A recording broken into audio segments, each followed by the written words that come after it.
Dengan hermeneutika surat-surat Paulus.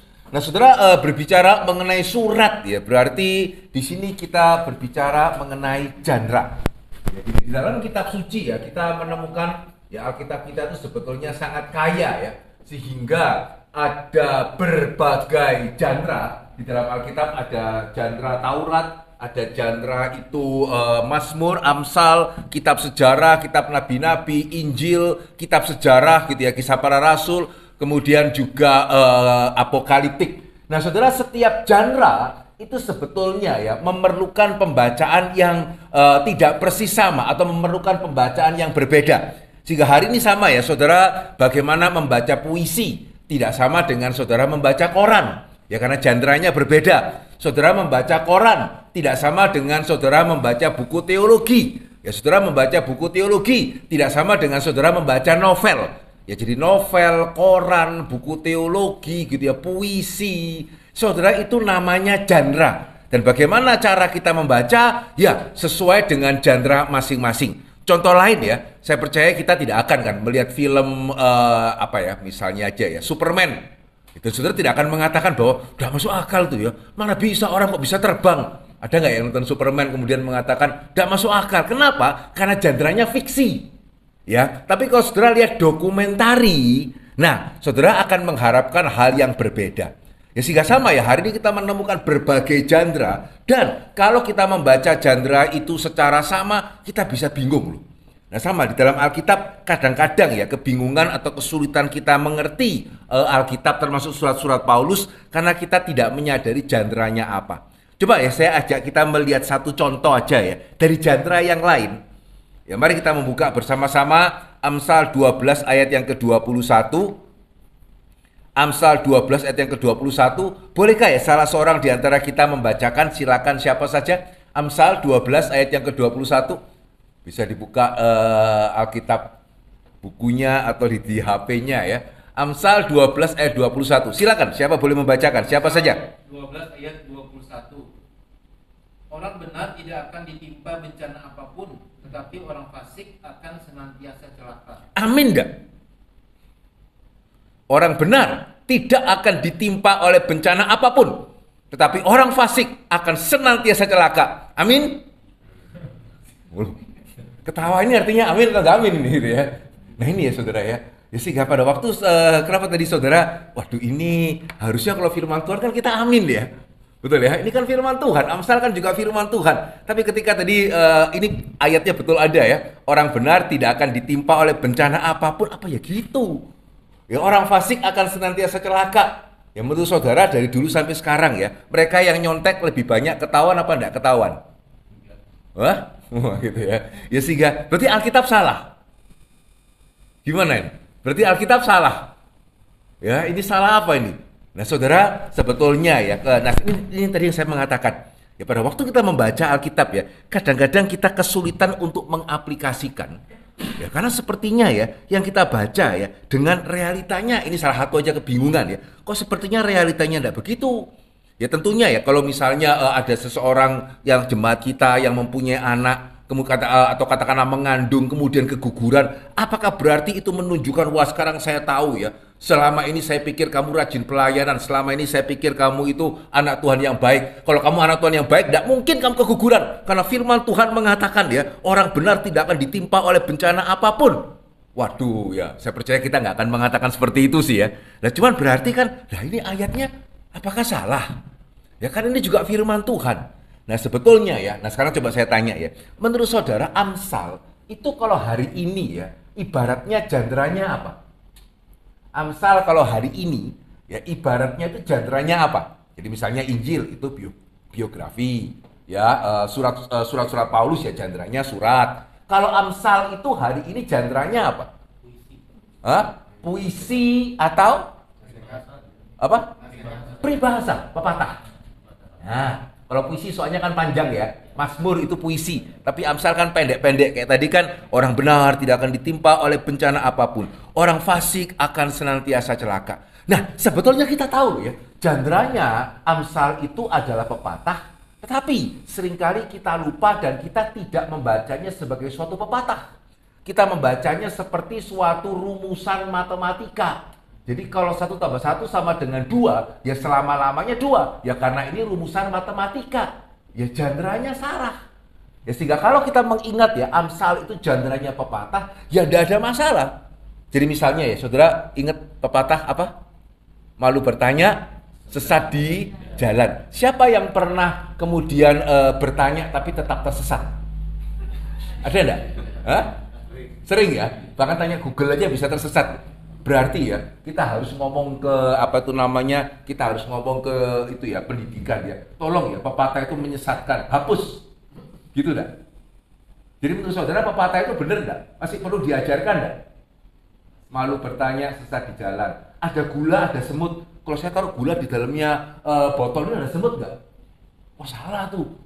Ya demikian juga apa namanya bersakit-sakit dahulu, bersenang-senang kemudian. Kok ada orang yang bersakit-sakit tapi juga nggak seneng, ya kan? Untuk setiap pepatah, ya saudara akan menemukan perkecualian kan? Ya pepatah itu kan nggak seterusnya terjadi. Tetapi yang menarik ya, apakah kemudian pepatah itu salah? Ya sehingga kita harus menghapuskan pelajaran bahasa Indonesia ya. Tolong ya gurunya jangan mengajarkan peribahasa lagi karena mana? Tidak ada peribahasa yang terbukti selalu benar kok. Ya ada gula nggak tentu ada semut. Malu bertanya nggak tentu apa itu namanya pasti sesat di jalan. Nggak malu nggak tentu juga nggak sesat.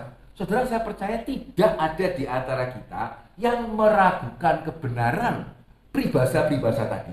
Itu kenapa kita tidak pernah keberatan. Anak kita diajari di sekolah, malu bertanya sesat di jalan. Hati-hati ya, ada gula, ada semut. Karena memang itu peribahasa bukan seperti rumusan matematika akan berlaku setiap saat. Gitu ya. Tapi akan lebih celaka kalau anak-anak kita tidak tahu peribahasa-peribahasa tadi. Nah itu namanya peribahasa. Betul ya? Jadi lebih celaka kalau anak kita tidak tahu kalau malu bertanya sesat di jalan. Lebih celaka kalau mereka tidak tahu bahwa ada gula, ada semut. Sehingga nanti kalau mereka kaya, gampang dikerjain orang ini. Nah itu, jelas ya. Sehingga begitu saudara tahu Amsal itu pepatah, ya saudara membaca tadi juga tidak akan membaca, tidak akan bertanya, loh katanya malu bertanya sesat di jalan. Lah kok kenyataannya tidak gitu? Ya enggak. Sambil, dan yang penting ya, sambil saudara tidak akan meragukan Amsal firman Tuhan. Ya, sehingga kalau saudara tidak sadar ya bahwa Amsal itu pepatah, meskipun mungkin kita di bibir masih mengatakan Alkitab firman Tuhan, tapi kita ragu. Ya dalam hati kita berpikir, masa ya gitu? Ya kan tadi dikatakan orang benar senantiasa itu baik, ya orang fasik senantiasa celaka, kok sepertinya tidak. Ya sehingga meskipun kita mungkin tetap mengatakan Alkitab firman Tuhan, tapi mungkin pada prakteknya kita agak ragu. Tapi begitu saudara tahu ini Amsal, ya, sehingga sama saudara tidak meragukan ada gula, ada semut. Kenapa mesti meragukan Amsal 12:21? Nah saudara, ini pentingnya jandra. Ya, jadi hari ini ya kita tanpa sadar berpikir ya Alkitab jandranya firman Tuhan gitu ya. Tidak, firman Tuhan itu natur. Ya, jadi kayak seperti kita ya. Kita naturnya manusia, tapi setiap kita punya sifat yang berbeda. Ya, sehingga kemarin di dalam seminar kemarin malam saya mengatakan hati-hati ya kalau kita mau mengenal alam. Itu caranya adalah observasi. Ya, air dipanaskan 100 derajat menguap. Air didinginkan 0 derajat membeku gitu ya. Tetapi hati-hati, kalau kita mau mengenal manusia, jangan memakai metode penelitian. Gitu ya, atau observasi. Dia enggak nyapa saya, sombong. Padahal mungkin banyak pikiran. Gitu ya. Jadi setiap orang, ya naturnya sama manusia, sifatnya bisa beda-beda. Saudara sama ratakan. Karena kalau tidak nyapa itu berarti sombong. Berarti siapapun yang tidak nyapa saya itu namanya sombong. Padahal mungkin ada yang banyak pikiran, ada yang minder, gitu ya. Ada yang mungkin memang orangnya introvert, tidak suka berbicara. Nah sehingga saudara firman Tuhan itu natur ya. Alkitab mulai Kejadian sampai Wahyu, naturnya apa? Ya firman Tuhan. Tetapi sifatnya, jandranya, nah ini beda-beda.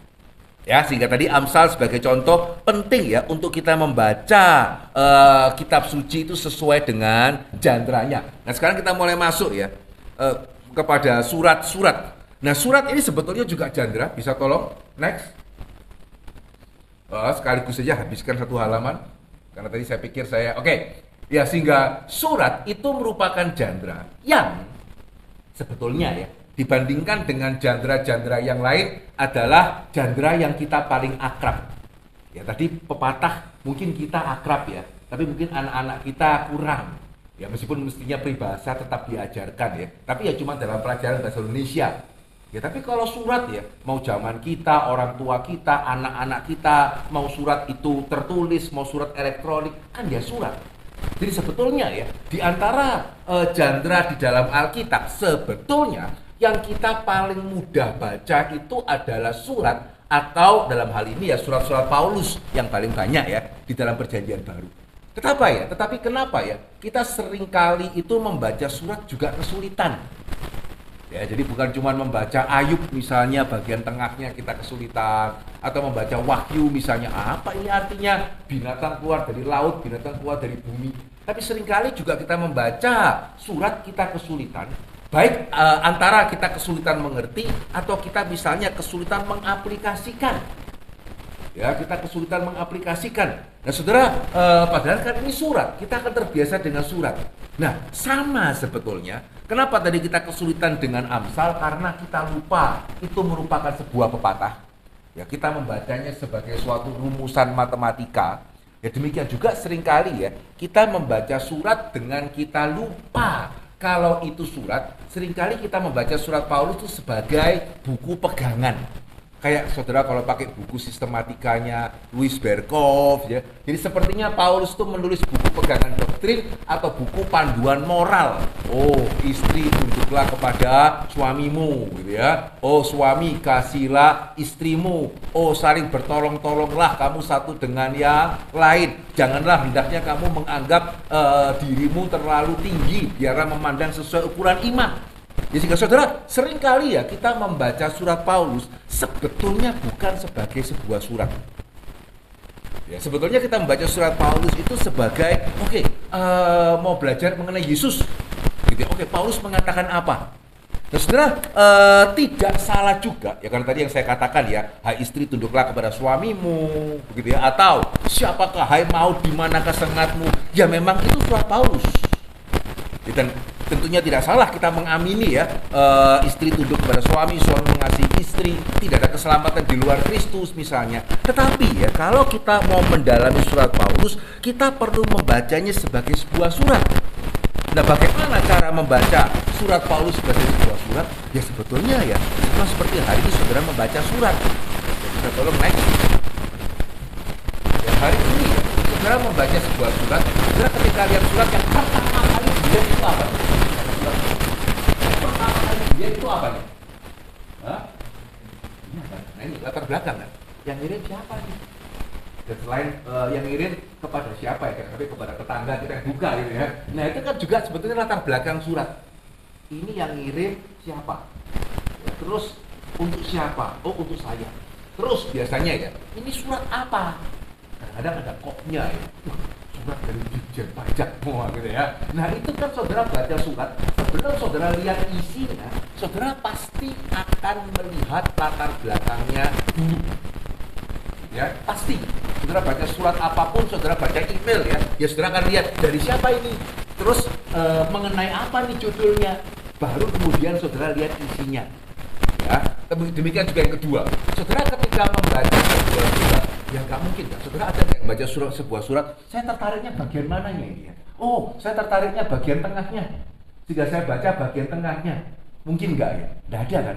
Saudara kalau membaca sebuah surat, ya kan saudara lihat dari, oh ini, setelah tahu ya, ini dari Dirjen Pajak ya kepada saya. Saudara mulai baca kan dengan hormat. Ya, bersama-sama dengan surat ini kami mau menyatakan kepada Bapak ini, alamat ini, NPWP ini, bahwa ternyata pelaporan Bapak di Dirjen Pajak bulan yang lalu mempunyai masalahnya ini. Ya, sehingga saudara baca surat kan seperti itu. Sama kan, saudara baca surat misalnya anak saudara kuliah di luar kota, kemudian mereka kasih saudara surat, masa iya ya? Oh, ini surat anak saya ya. Sebentar, saya mau cari ya. Kira-kira paragraf keberapa ini yang saya paling tertarik? Tidak ada kan? Ya, sementara pada waktu kita membaca surat Paulus kan seringkali begitu kan? Ya, saya tertariknya cuman Roma pasal sekian. gitu ya, tanpa kita merasa perlu untuk membaca sebagai alur. Nanti kita akan melihat ya, di sini masalahnya. Ketika kita tidak mengenali latar belakang surat, ya kita tidak mengenali alur sebuah surat, kita tidak mau mengikuti alur sebuah surat, saudara, izinkan saya mengatakan kita akan cenderung mengeluarkan ya perikop itu di luar konteks. Dan sebetulnya ya, nanti saudara akan melihat 9 dari 10 perbedaan penafsiran. Ya, 9 dari 10 perbedaan penafsiran berarti juga termasuk kesalahan di dalam penafsiran karena kita menafsirkan di luar konteks. Ya, jadi nanti kita akan melihat perikop yang ketiga ini sangat penting. Tapi coba kita mulai melihat yang satu-satu mulai dari yang pertama. Tapi jelas dulu ya. Jadi bagaimana membaca surat Paulus? Ya sama seperti saudara membaca surat. Ya saudara tahu siapa yang ngirim, tahu untuk siapa, kepentingannya apa, judul suratnya apa. Saudara membaca secara seksama gitu ya. Baru kemudian saudara mengerti konteksnya. Oh, ini surat pajak nih. Ya baru kemudian ketika saudara mau memahami lebih lanjut, laporan yang mana ya? Gitu ya. Salahnya di mana laporan saya? Baru saudara meneliti lebih lanjut. Ya, sehingga coba ya kita akan melihat membaca surat-surat Paulus sebetulnya serupa dengan itu. Ya, next. Jika yang pertama ya, saudara pada waktu kita mau mengerti surat-surat Paulus, nah seharusnya pada waktu kita kuliah, ya kita sudah ikut mata kuliah pengantar surat-surat Paulus. Siapa pada waktu di sini yang kuliah mata kuliah favoritnya pengantar surat-surat Paulus, adakah? Yang dipelajari apa? Surat Roma. Pengirimnya siapa? Ya Paulus lah. Penerimanya siapa? Ya jemaat Romanya. Ditulisnya kapan? Siapa yang tahu? Surat Roma kira-kira ditulis kapan? Ya, apakah kita menjawab pokoknya ditulis apa? Gitu ya. Tidak penting mau ditulis tahun 50 atau 40 gitu ya. Tidak penting. Oh itu penting. Dan untuk apa? Ya kenapa kok surat Roma itu dituliskan? Itu sebetulnya ya adalah penting untuk kita mengerti latar belakang surat tadi. Ya jadi ya Gordon V, ini bukunya dia bagus ya, diterjemahkan oleh Gandumas, judulnya Hermeneutika, yaitu Gordon V dan Douglas Stewart, Hermeneutika, Gandumas, gitu ya. Nah mereka membahas setiap genre di dalam Alkitab. Nah khusus yang surat itu Gordon V yang membahas. Dan dia mengatakan ya, pada waktu kita memahami surat, itu sama dengan mendengarkan telepon dari satu sisi. Jadi misalnya ya, tiba-tiba saya ada telepon, gitu ya. Katakanlah saya lupa matikan HP, sehingga kemudian nyala, waduh ternyata ini telepon penting. Sehingga saya mengatakan kepada saudara, maaf ya, sebentar ya. Terus saya itu angkat teleponnya, ya oke. Ya, masa? Oh gitu ya? Waduh maaf ya, saya nggak sengaja ya. Oke, nanti coba ya setelah seminar, saya lagi seminar ini. Setelah seminar ini selesai, nanti saya nanti akan kirim ulang, begitu ya, hasil ujiannya saya akan kirim ulang. Oke, saudara kalau dengar saya ngomong begitu ya, kira-kira saudara bisa menyimpulkan apa? Saya telepon sama siapa nih kira-kira? Sulit ya, ya ujian apa ini? Ya. Tapi mungkin Pak Farlen karena tahu ya, tadi saya barusan ikut share dos di Dikti gitu ya, di Bimas Kristen, Bimas Kristen. Mungkin Pak Farlen akan tahu, oh maksudnya yang tadi ya Pak ya, yang Bapak barusan pembinaan di Bimas Kristen gitu ya. Karena apa? Karena Pak Farlen tahu latar belakangnya. Sementara saudara meskipun dengar saya tadi ngomong, oh ya oke, nanti ya, tunggu ya, saya kirimkan ulang materinya ya. Saudara bertanya-tanya, materi yang mana ini? Materi apa? Karena saudara tidak tahu latar belakangnya. Sehingga kalau saudara membaca surat Paulus begitu saja, saudara bisa mengerti sih, oh ya, Paulus misalnya coba kita kasih sebuah contoh aja ya. Coba kita lihat sama-sama 1 Korintus 16 ayat yang ke-12. Ya, 1 Korintus 16 ayat yang ke-12.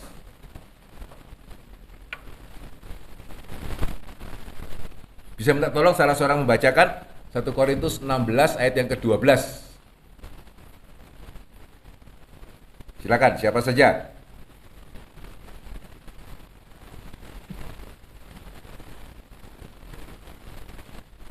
Silakan, siapa aja?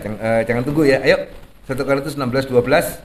Tentang saudara Apolos telah berulang-ulang aku mendesaknya untuk bersama-sama dengan saudara-saudara lain mengunjungi kamu, tetapi dia sama sekali tidak mau datang sekarang. Kalau ada kesempatan baik nanti, dia akan datang. Oke. Ya, misalnya ya saudara diundang berkhotbah di sebuah gereja dan gereja itu meminta saudara mengkhotbahkan dari 1 Korintus 16:12 ya. Kira-kira yang mau dikhotbahkan apa ya? Gitu ya. Tentang saudara Apolos telah berulang-ulang aku mendesaknya untuk bersama-sama dengan saudara-saudara lain mengunjungi kamu, tetapi ia sama sekali tidak mau datang. Kalau ada kesempatan baik nanti ia akan datang. Ya, siapa di sini yang Alkitabnya 1 Korintus 16 ayat 12 di stabilo? Wah, ini ayat emas nih. Ada nggak ya? Nggak ada ya. Ini termasuk ayat apa ya?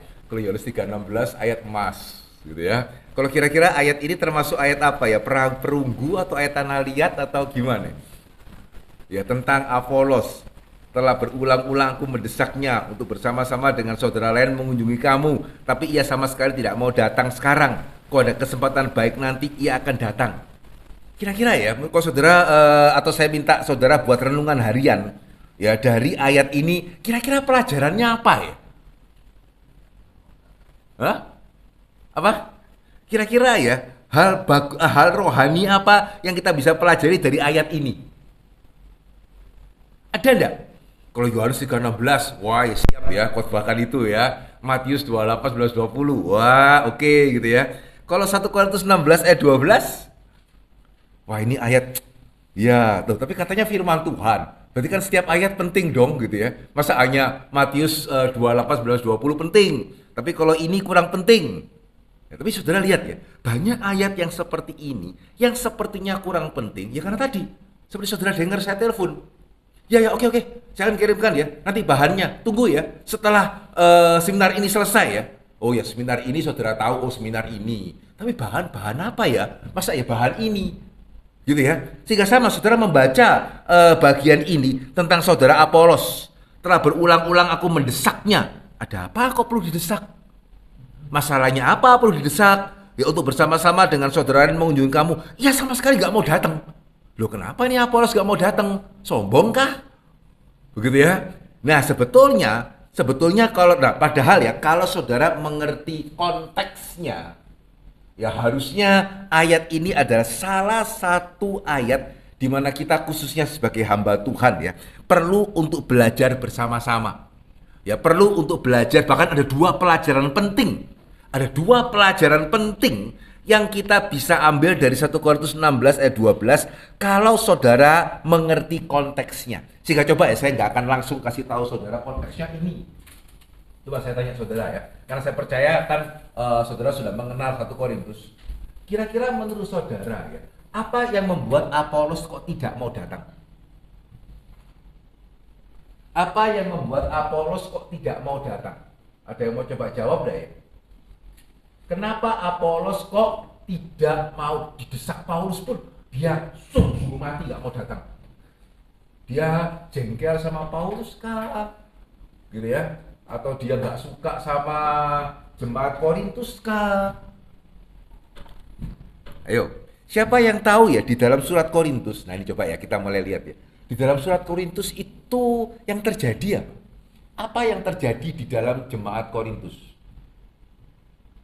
Apa yang paling terkenal yang terjadi di dalam jemaat Korintus?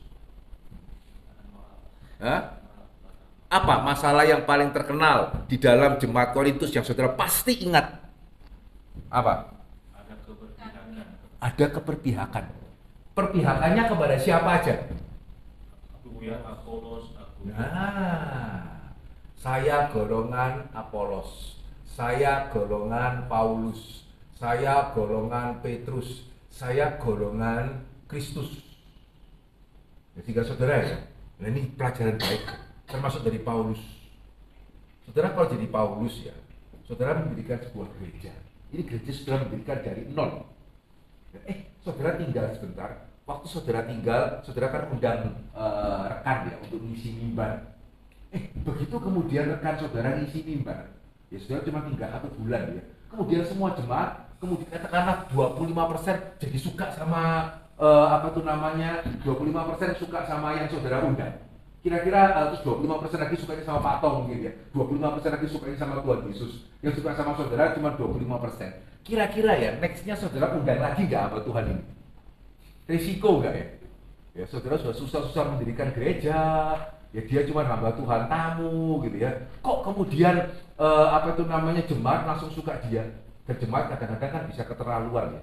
Seorang hamba Tuhan pernah cerita ya, pada waktu dia khotbah di sebuah gereja, ya bang hamba Tuhan khotbahnya baik, sehingga setelah selesai kebaktian mereka salaman. Biasa kan, kalau selesai kebaktian kan dia salaman, gembalanya di sebelahnya. Ada satu jemaat lewat, ya ngomongnya seperti ini, waduh Pak, terima kasih. Baru kali ini saya mendengarkan khotbah yang baik, terima kasih. Gembalanya di sebelahnya, gitu ya. Saudara yang sudah pernah menggembalakan akan amin jemaat ya kadang-kadang bisa agak menjadikan seperti ini gitu ya. Nah kira-kira kalau itu satu tidak apa-apa ya, 25%. Kira-kira berikutnya saudara masih undang hamba Tuhan ini atau enggak? Gitu ya. Wah ini saingan ini ya, jangan. Sehingga saya sering kali mendengar ya, kalau kita nggak hati-hati ya, akhirnya kita kalau ngundang hamba Tuhan, kita suka ngundang hamba Tuhan yang kurang bagus, gitu ya. Sehingga kenapa? Supaya jemaat tahu, saya lumayan bagus loh. Ya karena yang saya undang ini tuh kan kamu tahu ya, yang saya undang ternyata kan nggak sebagus saya kan. Ayo kamu suka dengar khotbahnya siapa? Sehingga di sini Paulus luar biasa ya. Tadi kita membaca apa? Saya mendesak Apolos datang. Nggak takut loh. Ya, sehingga ketika dia mengatakan saya itu bukan aku menikahkan engkau dengan Kristus, bukan jemaat milikku. Ya betul, faktanya ada itu. Gitu ya. Jadi Apolos aku menabur, Apolos menuai, tapi ya itu milik Kristus. Kita lihat ya, Paulus bukan cuma teori ya, di teori sih gampang ya. Oh enggak kok, ini jemaat Tuhan. Gitu ya, ini jemaat Tuhan. Tapi bisa-bisa di prakteknya adalah, ya tapi kan saya mendirikan. Ya kok mereka lebih suka sama hamba Tuhan yang lain. Gak boleh dong gitu ya. Paulus menarik ya, lihat ya. Begitu saudara tahu konteks, nah ini kan konteks. Ya kayak tadi telepon, seperti Pak Faren tahu ya. Tadi itu memang ada acara ini. Lihat ya, dari ayat yang tadi saudara pikir, apanya Pak? Yang mau dikhotbahkan dari ayat ini itu apanya Pak? Loh ya, satu tadi ya. Saudara sebagai hamba Tuhan, apakah kita benar-benar punya jiwa seperti Paulus? Ya Paulus itu ya di surat Galatia, ketika ada pengajar yang salah, ya membawa jemaat jauh daripada Kristus, saudara tahu ya, dia itu kencengnya seperti apa. Tetapi ya, ketika ada hamba Tuhan yang baik, meskipun memang secara retorika lebih baik daripada dia, ya enggak apa-apa, baik kok. Gitu ya. Yang penting kan hamba Tuhannya baik. Yang penting kan kalau saya undang Apolos, jemaatnya bertumbuh. Ya bahkan kalau memang Apolos khotbahnya lebih baik dari saya, ya saya undang dia lah. Ya jemaat yang penting kan jemaat bertumbuh. Wah luar biasa nih orang ini. Ya sehingga kalau saudara mengerti konteks ya, bahkan satu kata ya itu bisa sangat indah. Aku mendesaknya. Paulus ini enggak takut ya. Bahkan bukan cuma basa-basi, datang yuk, kapan? Nanti saya carikan waktu ya, tapi gak nyari-nyari. Gitu ya. Enggak loh, dikatakan aku mendesaknya mengunjungi kamu. Sebaliknya, nah di sini yang kedua, kita belajar dari Apolos. Bagus loh. Ya dia nggak berpikir, wah ya kesempatan ya. Polos ini. Ya, gembalanya polos. Ya enak ya. Saya kesana sekali, jemaat suka. Ya sehingga diundang ya, saya datang. Ya, supaya lebih banyak jemaat suka sama saya. Persembahannya banyak gitu ya. Tidak. Menariknya dikatakan apa tadi? Pak Apolosnya sama sekali tidak mau datang. Bagus ini. Ya jadi Paulus juga tidak takut. Ya mengundang hamba Tuhan yang meskipun begitu dia datang langsung sebagian jemaat ngefan sama dia. Tapi yang menarik ya, Apolos tidak mau datang kalau ada kesempatan baik nanti. Maksudnya apa? Ya kalau sudah beres. Ya kalau masalahnya sudah beres, ya Apolos kemudian akan datang. Bukan karena dia benci Paulus, nggak mau datang. Bukan karena dia jual mahal. Korintus mengundang saya begitu ya. Kira-kira sepenting apa? Oh Korintus kota yang penting.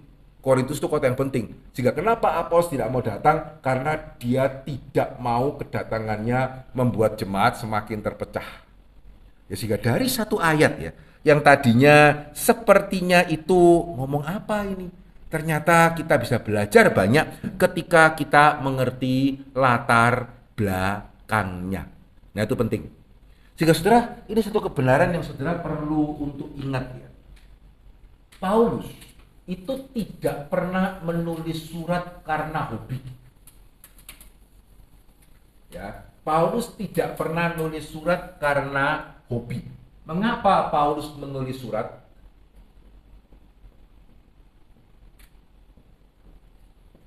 Mengapa Paulus menulis surat? Bukan karena hobi, juga bukan karena punya waktu luang. Coba ya, menurut saudara ya, selama pelayanan Paulus yang tercatat di dalam Kisah Para Rasul itu, Paulus pernah mempunyai waktu luang enggak? Paulus pernah mempunyai waktu luang enggak selama 2 tahun selama pelayanannya yang dicatat dalam Kisah Para Rasul? Pernah nggak dia punya waktu luang? Ada 1 kali. Ayo, 1 kali, 1 masa di dalam kehidupannya Paulus itu mempunyai waktu luang. Kapan? Waktu dia di penjara di Kaisarea selama 2 tahun, ya kan? Karena gubernurnya memang kurang bagus ya, Felix itu ya.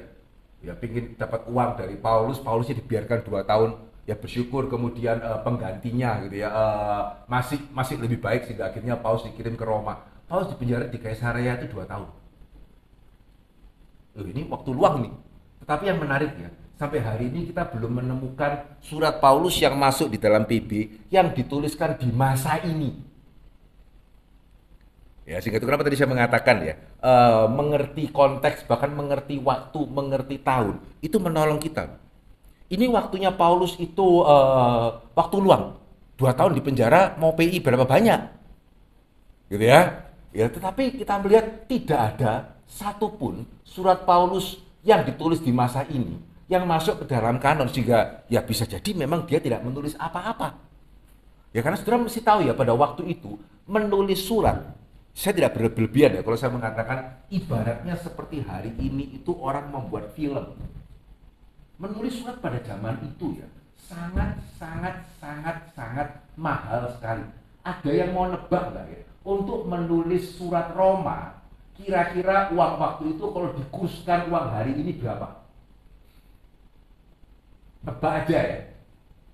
Ayo, untuk menulis surat Roma yang sepanjang 16 pasal itu, kurs hari ini ya, perlu dana berapa?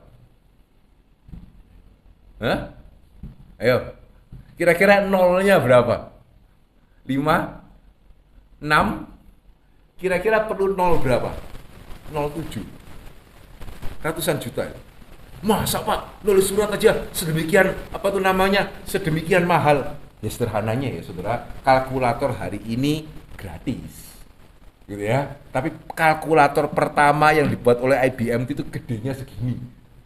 Ya, sehingga sekarang kemajuan teknologi ya menulis gratis pakai HP gitu ya. Wah, menulis pada waktu itu mahal ya. Tintanya mahal, kertasnya mahal, nulisnya juga mahal. Ya nggak semua orang bisa nulis pada waktu itu. Ya nulisnya mahal, ngirimnya mahal. Ya, dan ketika surat penting dikirimkan, tidak bisa sembarangan orang mengirimkan, karena yang mengirimkan juga harus membaca. Sehingga menulis surat menulis apapun sih, gitu ya, pada waktu itu ya semakin panjang semakin mahal. Itu kenapa ya? Ada yang bisa menebak nggak? Kenapa kira-kira kok Lukas itu Injilnya dipersembahkan kepada Theophilus? Kepada Theophilus yang mulia, gitu kan? Kisah Para Rasul kan juga. Karena sangat mungkin Lukas itu dokter. Dokter pada waktu itu sebetulnya pekerjaan budak. Nah, ini semua latar belakang. Ya, sehingga saudara, kan saya mengerti, karena saya mengajar studi PB ya, sehingga kadang-kadang itu memang, aduh ngapain ya, mesti belajar Injil Lukas ditulis kepada Theophilus, ya sudah jelas lah. Loh nanti dulu.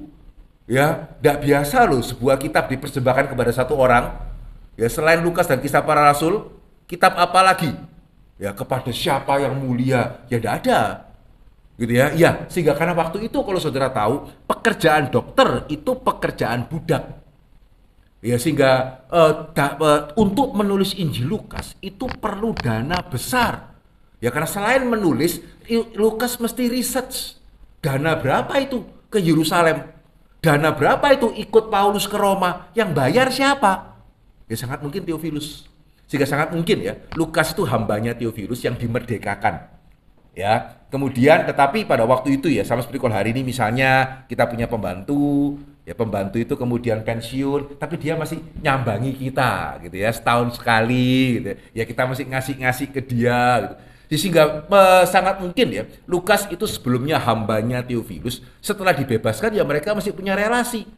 Ya sehingga pada waktu Lukas mau menuliskan Injil dan Kisah Para Rasul, Theophilus itu yang menyandang dana karena itu pasti mahal sekali. Ya, surat Injil Lukas dengan Kisah Para Rasul ya, itu kalau diibaratkan dengan film hari ini, itu film Marvel itu. Gitu ya. Dananya banyak itu. Ya sementara kalau surat Paulus tergantung ya. Kalau surat Filemon ya itu menurut perhitungannya belasan juta bisa lah. Ya kalau surat Roma tadi saya mengatakan ratusan juta. Kalau Lukas dan Kisah Para Rasul kurs sekarang zaman itu ya miliar. Ya dana sekian, perlu waktu berapa lama itu perjalanan ya untuk bisa menulis Injil Lukas dan Kisah Para Rasul ya yang sedemikian menyeluruh. Sehingga tidak ada ya Paulus tulis surat sekedar karena hobi, ya tidak pernah. Paulus selalu menulis surat karena ada kebutuhan jemaat.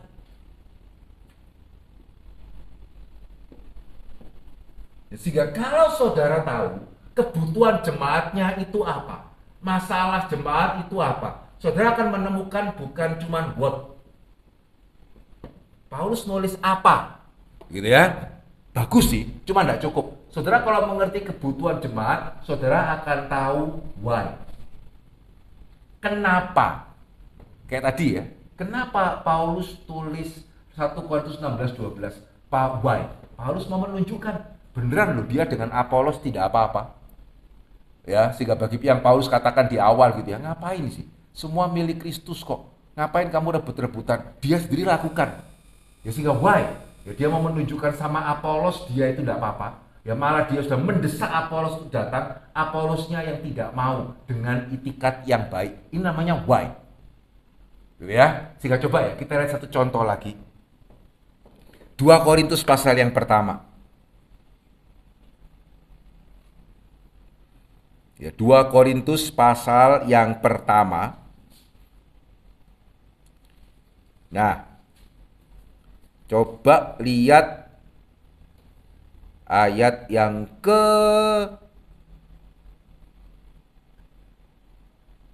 8 sampai 11. Ya, 2 Korintus pasal pertama ayat 8 sampai 11. Coba ya saya bacakan untuk setiap kita, sudah perhatikan baik-baik. Ya, sebab kami mau saudara-saudara supaya kamu tahu akan penderitaan yang kami alami di Asia kecil. Beban yang ditangguhkan atas kami begitu besar, begitu berat, sehingga kami telah putus asa juga akan hidup kami. Bahkan kami merasa seolah-olah kami telah dijatuhi hukuman mati. Tetapi hal itu terjadi supaya kami jangan menaruh kepercayaan pada diri kami sendiri, tetapi hanya kepada Allah yang membangkitkan orang mati. Dari kematian yang begitu ngeri, Ia telah dan akan menyelamatkan kami. Kepadanya kami menaruh pengharapan kami bahwa Ia akan menyelamatkan kami lagi. Karena kamu juga turut membantu mendoakan kami supaya banyak orang mengucap syukur atas karunia yang kami peroleh berkat banyaknya doa yang mereka untuk kami. Kira-kira ya, nah ini mungkin tidak sesulit yang tadi ya. Kalau yang tadi kan kalau saudara dapat 1 Korintus 16 ayat 12, mau khotbahkan apa? Nah misalnya sudah diminta khotbah dari 2 Korintus ayat 1, pasal 1, ayat 8 sampai ayat yang ke-11, mungkin kira-kira masih bisa, oh iya saudara, kita mesti seperti Paulus nih, gitu ya, ketika dalam pelayanan, ya pelayanan itu sulit, gitu ya, maka kita jangan lupa ya untuk bersandar kepada Tuhan, gitu ya, jangan kemudian kita menyerah, masih bisa, betul ya. Tetapi saudara, ayat tadi yang saya bacakan akan jauh berbicara kepada saudara kalau saudara tahu persis yang Paulus maksudkan itu penderitaan yang mana. Gitu ya. Coba ya, saya ulangi ya. Sebab kami mau saudara-saudara supaya kamu tahu akan penderitaan yang kami alami di Asia Kecil. Beban yang ditangguhkan atas kami begitu besar, begitu berat, sehingga kami telah putus asa juga akan hidup kami. Ya, saudara, menurut saudara ya, ini penderitaan yang mana sih? Beban yang mana sih? Siapa yang bisa mau coba jawab? Ya kira-kira ya, yang Paulus katakan di 2 Korintus pasal yang 1 pertama ini, beban yang mana sih? Kesulitan apa sih? Yang sampai Paulus mengatakan kami merasa seolah-olah kami telah dijatuhi hukuman mati. Tetapi hal itu terjadi supaya kami jangan menaruh percaya diri kami pada diri kami, tetapi kepada Allah yang membangkitkan orang mati dari kematian begitu ngeri. Kematian ngeri yang mana ini menurut saudara ini? Kira-kira ya, di Kisah Para Rasul ini menunjuk kepada cerita apa? Ayo, di Kisah Para Rasul kira-kira ya penderitaan yang begitu berat sampai dikatakan dari kematian begitu ngeri ia telah menyelamatkan kami. Di Kisah Para Rasul itu cerita apa? Ada ini? Penderitaan Rasul Paulus. Di? Saya lupa tuh cuman di sana dikatakan dia karam kapal, dia kelaparan. Oh, oke, secara umum ya. Ya. Secara umum ya. Tapi di sini spesifik. Ya, di Paulus mengatakan supaya kamu tahu penderitaan yang kami alami di Asia Kecil. Ayo, dari surat-surat Paulus yang Paulus berikan yang masuk ke dalam perjanjian baru, kota mana yang terletak di provinsi Asia Kecil ini provinsi. Gitu ya. Asia Kecil ini provinsi kayak misalnya Kalimantan Barat, Kalimantan Selatan gitu ya. Kira-kira ya, dari surat yang Paulus tuliskan yang masuk ke dalam kanon PB, kota mana yang terletak di Asia Kecil?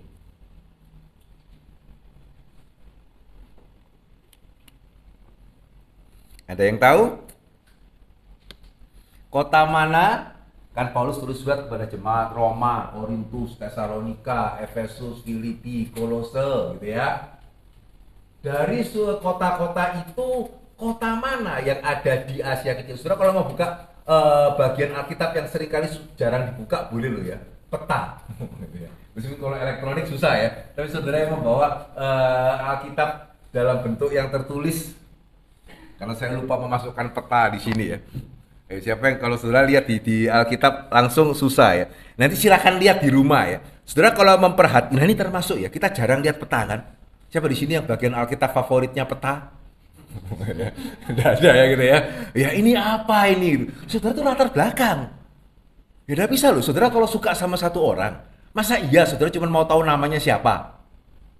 Ya kan saudara juga pengen tahu dong orang tuanya gimana. Masa kan saya menikahi dia bukan menikahi papa mamanya. Lu ya iya sih. Cuman ya kalau kamu mau menikahi seseorang ya kan perlu tahu latar belakangnya. Dia dari kota apa, saudaranya berapa, papanya siapa, mamanya siapa. Kalau orang Jawa kan ngomong ya mesti ya bibit bebet bobot gitu ya. Itu mempengaruhi orang. Nah sama. Gitu ya. Kenapa kita seringkali sulit mengkhotbahkan atau menemukan kekayaan daripada surat Paulus? Karena kita nggak tertarik latar belakang. Efesus di mana? Yes pokoknya adalah gitu ya. Kolose di mana? Yes pokoknya juga ada deh. Ya, kemudian Korintus di mana? Yes pokoknya di zaman itu ada gitu. Ya, masa ya gitu ya, saudara pengen suka satu orang, nggak pengen tahu dia sukanya makan apa, pokoknya dia suka makan lah, kan ya nggak gitu. Ya semakin saudara kenal seseorang semakin detail, semakin saudara bisa lebih melihat keistimewaannya. Ya sehingga dari surat saudara silakan lihat di peta ya, dan mesti biasakan kalau itu lihat peta ya, Efesus. Efesus itu di Asia Kecil. Nah ini juga ya, saudara silakan baca Kisah Para Rasul. Setelah Paulus menyelesaikan pelayanan di Efesus, dia itu pergi ke Efesus Asia Kecil ya. Kemudian dia pergi ke Makedonia. Ya, salah satunya itu Filipi. Dan di Filipi ini, ya ini sekitar tahun berapa ya? Sekitar 53-54 ya, setelah dia menyelesaikan pelayanan Efesus, di Filipi ini dia menulis 2 Korintus.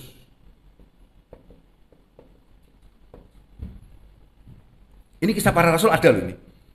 Ya, background gitu ya, Kisah Para Rasul ada. Sehingga bukan kebetulan ya, kenapa pada waktu dia tulis 2 Korintus, Dia berbicara mengenai penderitaan yang begitu berat di Asia Kecil. Ya baru dari situ soalnya. Gitu ya. Dari Efesus, Paulus pergi ke Makedonia. Filipi ini kota, Makedonia ini provinsi. Ya mesti membedakan antara kota dengan provinsi. Efesus ini kota, Asia Kecil itu provinsi. Ya sehingga dari Efesus, Paulus kemudian ke Makedonia, salah satunya ke Filipi, dan sangat mungkin di Filipi dia menuliskan 2 Korintus. Di Filipi ini dia ketemu sama Titus. Dan kemudian Titus yang membawa surat 2 Korintus itu kembali ke Korintus. Sebelum akhirnya Paulus juga kembali mengunjungi Korintus. Korintus itu provinsi Akaya. Jadi kalau sudah lihat peta itu ya, ada Akaya, ada Makedonia, ada Galatia, ada Asia Kecil. Korintus ini di Akaya. Sehingga sebetulnya ya ketika Paulus mengatakan ini kesulitan besar sampai mau mati, itu adalah kesulitan di Efesus. Dan ketika saudara lihat kesulitan di Efesus di Kisah Para Rasul, saudara kan bisa mengerti 2 Korintus 1 dengan lebih baik. Coba ya, sehingga saya sangat yakin ya, Paulus sedang menunjuk peristiwa yang terjadi di Kisah Para Rasul. Silakan lihat sama-sama pasal 16. Itu dia Efesus bukan ya?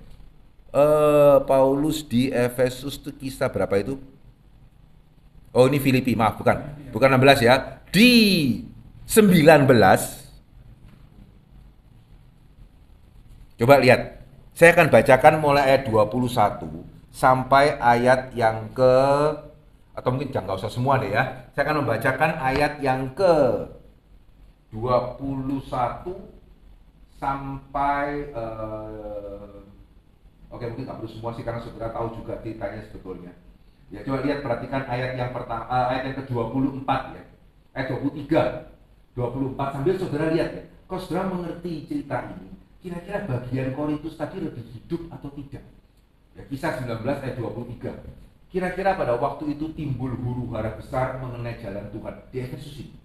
Ya, ada seorang bernama Demetrius, tukang perak yang membuat kuil-kuilan Dewi Artemis dari perak. Usahanya mendatangkan penghasilan yang tidak sedikit bagi tukang-tukangnya, tapi kemudian terancam, gitu ya, terancam. Ya, sehingga ayat yang ke-27 ya, lompat aja, dia mengatakan gara-gara Paulus ya bukan saja perusahaan kita berada dalam bahaya dihina orang, juga kuil Artemis yang besar itu berada dalam bahaya kehilangan artinya. Ya, sehingga ayat yang ke-28 mendengar itu meluaplah amarah mereka. Mereka berteriak-teriak katanya besarlah Artemis Dewi orang Efesus. 29 ya, seluruh kota menjadi kacau. Mereka ramai-ramai membanjiri gedung kesenian serta menyeret Gaius dan Aristarchus. Keduanya orang Makedonia, teman seperjalanan Paulus. Paulus mau pergi ke tengah-tengah rakyat itu, tapi murid-muridnya tidak mengizinkannya. Ya, saudara, coba baca ayat ini dengan tadi yang Paulus mengatakan, ini ngeri. Ya, jadi saudara kadang-kadang ya di dalam pelayanan kita ya, kita pernah ada masa, wah saya mau mundur. Tapi jangan saya mengatakan ya, kalau saudara masih bisa kepikiran mau mundur, itu berarti keadaan saudara tidak sengeri Paulus. Paulus mau mundur kemana? Gitu ya? Dalam situasi ini Paulus mau mundur kemana? 2 temannya sudah diseret. Itu kalau saudara bandingkan ya, mirip seperti siapa itu? Martir pertama, Stefanus. Bedanya waktu itu Paulusnya tenang-tenang, ya bawakan baju. Yang di sini 2 orang temannya. Terus Paulus mau mundur kemana? Jadi kalau kita ada pelayan merasa pelayanan saya susah nih, saya mundur aja deh. Paulus akan mengatakan percaya saya, belum sesusah saya. Ya, sehingga saudara mulai ada gambaran ya. 2 Korintus tadi lebih jelas ya. Ketika Paulus mengatakan ini pelayanan yang berat, seringkali kita merasa iya, Paulus saya mengerti kamu, saya juga pelayanan berat loh. Itu kenapa saya mau mundur? Gitu. Paulus mengatakan ya gak seberat itulah. Ya bahkan kadang-kadang ya mungkin ya, wah pelayanan saya kok begitu berat, saya seperti mau mati. Percaya kalau saudara sampai pelayanan begitu berat, sampai merasa mau mati, ya gak seberat Paulus. Paulus mau mati juga percuma, kedua temannya ditangkap. Ya, sehingga itu kenapa ya dia mau masuk ke tengah-tengah dia mau masuk ke tengah-tengah orang banyak sama temannya dicegah, akhirnya dia mau ya karena percuma.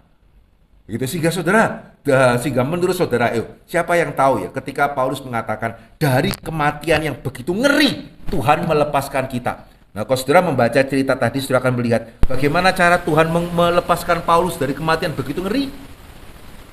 Pakai siapa?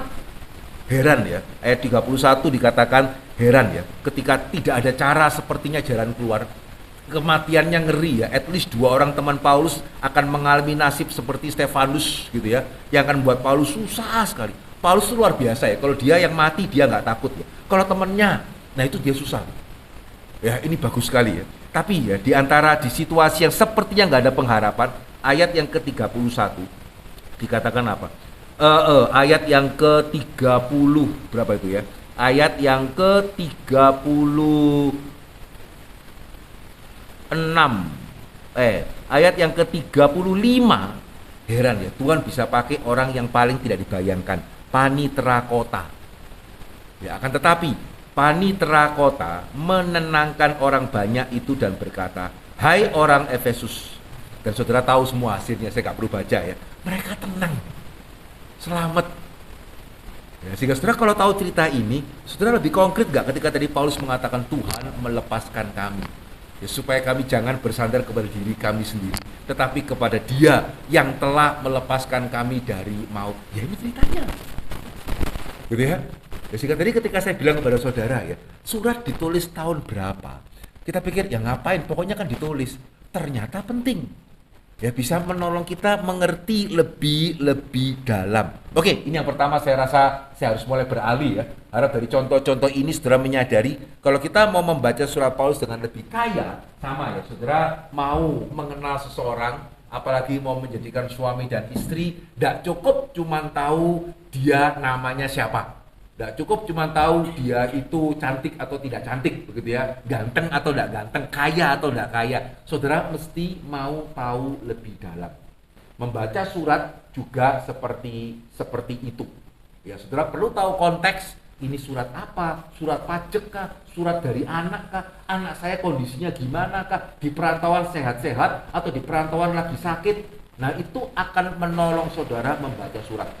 Ya, jadi ini PR kita yang pertama ya. Membaca surat ya perlu memang tahu latar belakang. Itu akan membuat banyak bagian surat Paulus yang sepertinya biasa itu menjadi luar biasa. Yang luar biasa akan lebih luar biasa lagi. Nah, sekarang yang kedua. Ya, saya tidak bisa bahas semuanya ya. Nah, sama ya.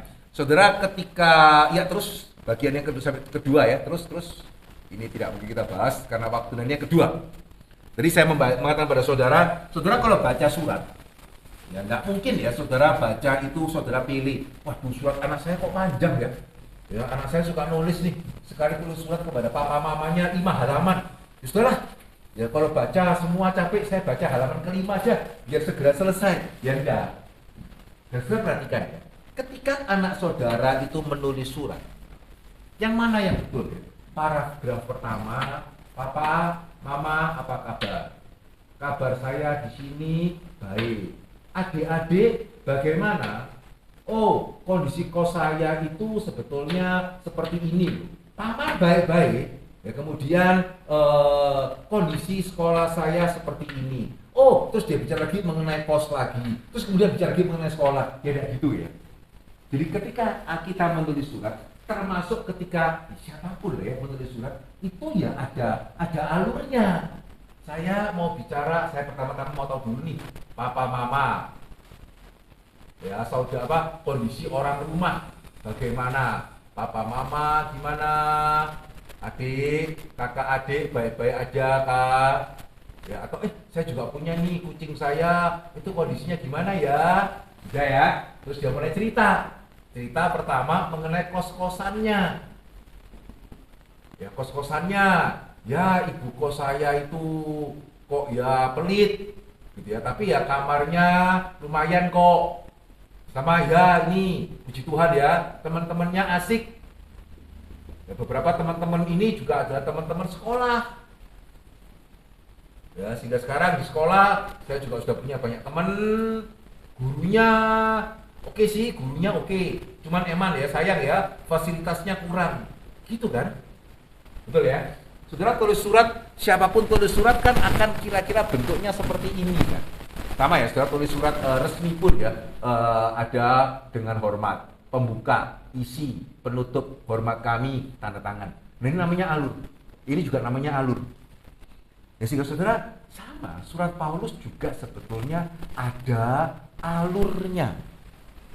Gitu ya, ada alurnya. Ya, sehingga apa yang membuat membaca surat Paulus itu cukup menantang? Karena saudara, Gordon Fee mengatakan ya, usahakan penting ya untuk membaca dalam sekali duduk. Ya, sehingga kalau saudara baca misalnya surat Roma ya, pasal 1 sekarang. Saudara baca pasal 2 bulan depan, ya lupa. Ya, saudara baca pasal 3 bulan depannya lagi, ya sudah lupa.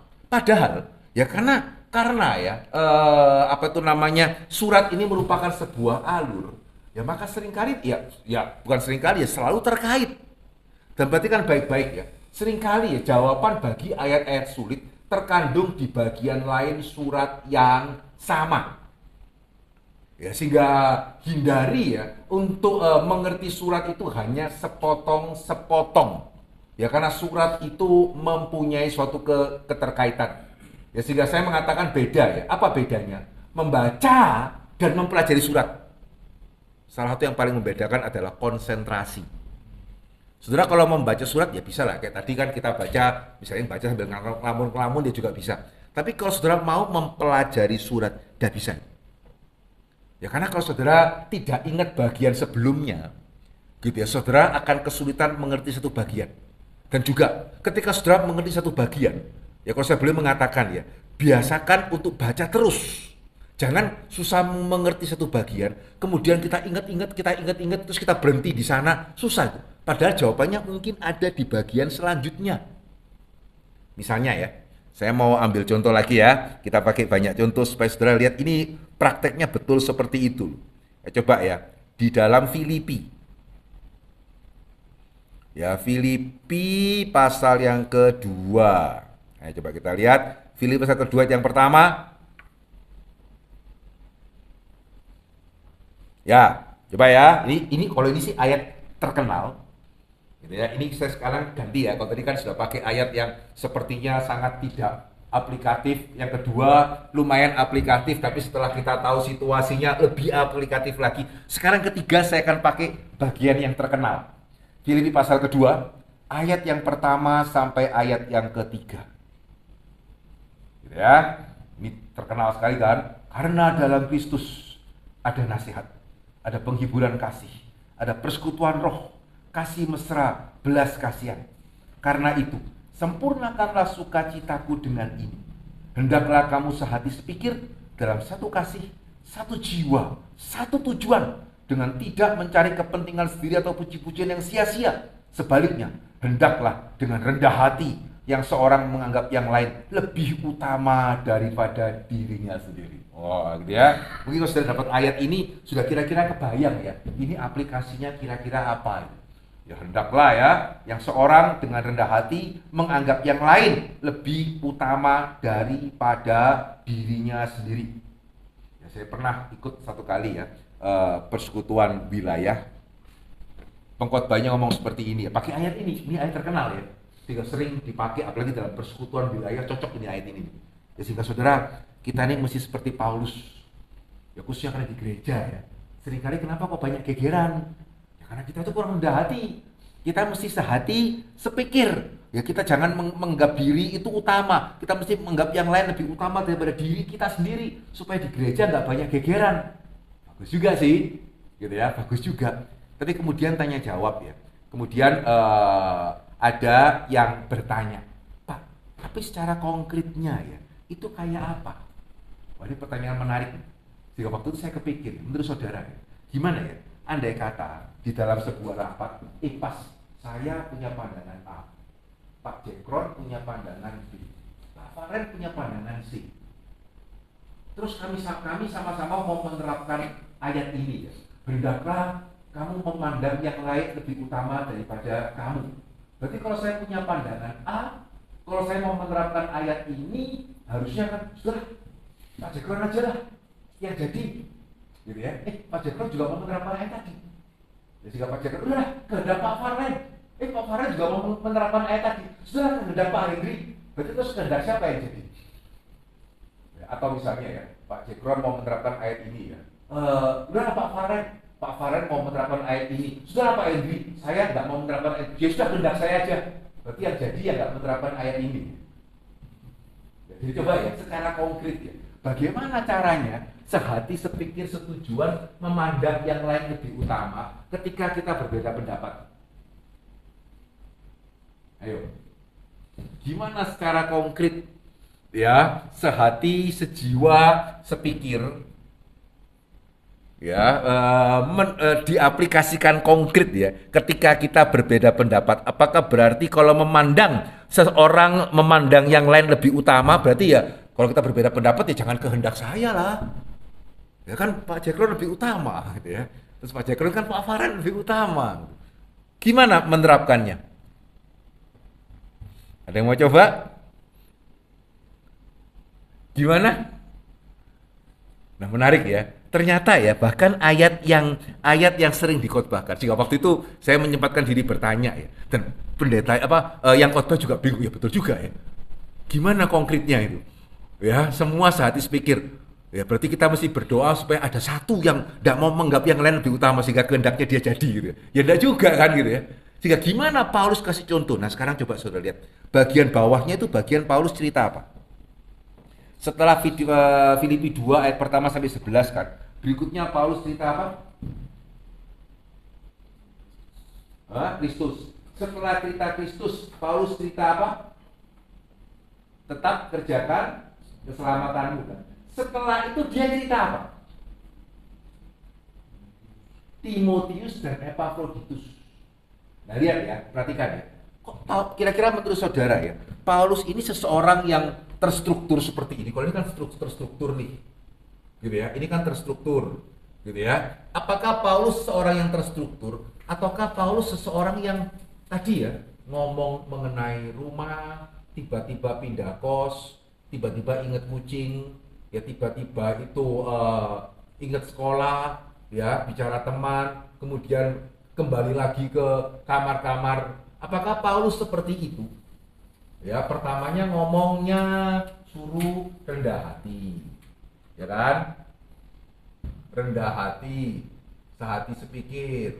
Habis itu berbicara mengenai hendaklah kamu seperti Kristus.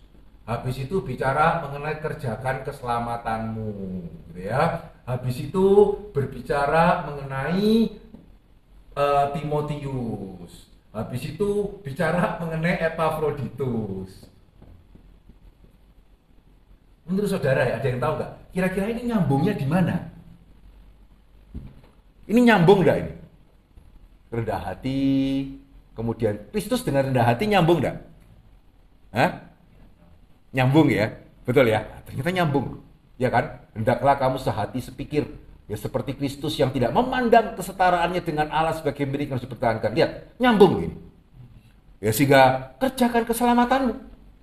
Ya dengan tidak bersungut-sungut, lu nyambung lagi. Nah sekarang siapa yang tahu apa sambungannya dengan Timotius dan Epafroditus? Ternyata Paulus gak pindah-pindah. Ini satu tema.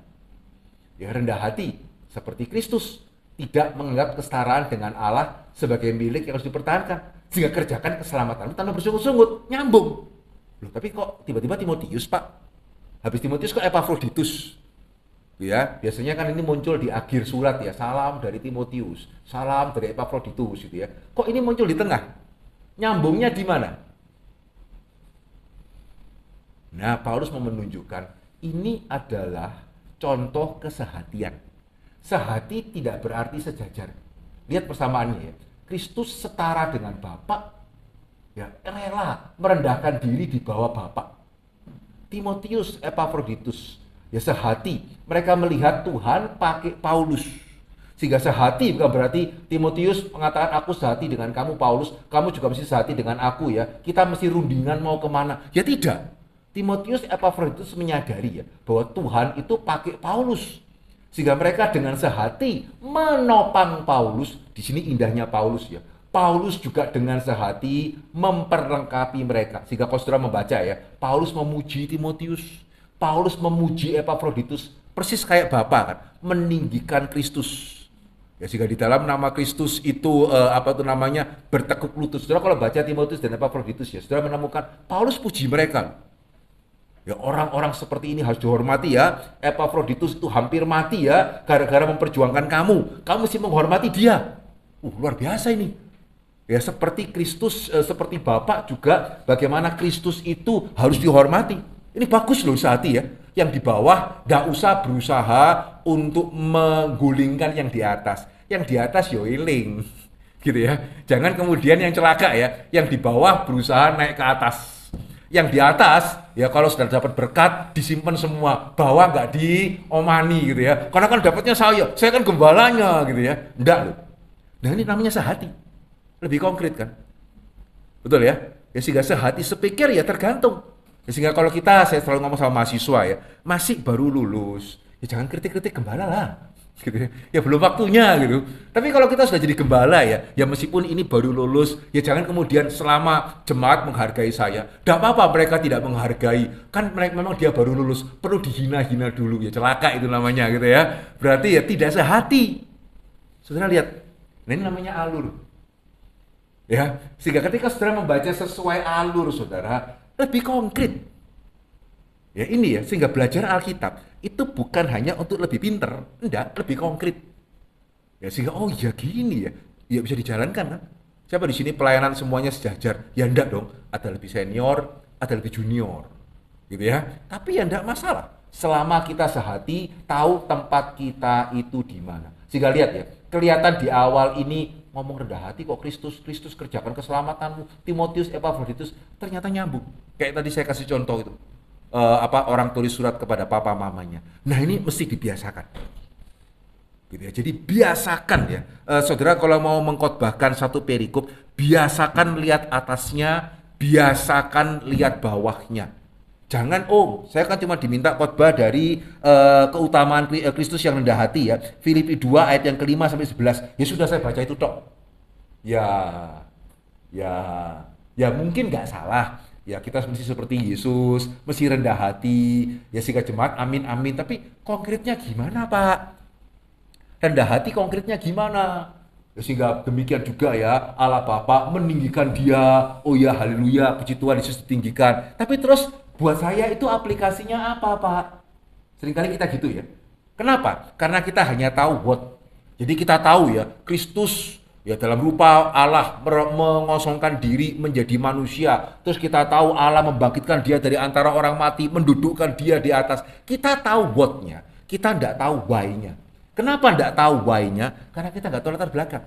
Nah begitu kita tahu latar belakang, saudara aplikasi itu akan tidak sulit. Sehingga banyak hamba Tuhan mengatakan, wah khotbah paling susah tuh aplikasinya. Amin. Gitu ya. Sama ya, kalau saudara menerbangkan pesawat, itu yang paling sulit itu memang adalah mendaratkannya dengan halus. Itu jago tuh pilotnya. Bisa mendaratkan dengan halus, itu jago. Ya sehingga benar sih, memang sulit. Ya kalau saudara mau mengkhotbahkan satu bagian surat Paulus dan mendapatkan aplikasi, yang jemaat kemudian nggak kemudian mikir, ya segitulah kira-kira, ya saya tahulah harus rendah hati, tahulah. Gitu ya, karena mereka nggak tahu bagaimana konkretnya rendah hati gimana. Ya memang sulit, karena saudara mesti mau mengerti why. Saudara mesti bisa mengerti why. Jika saudara lihat ya, kenapa Paulus bicara mengenai Kristus? Ya nggak kebetulan, karena dia mau jemaat rendah hati.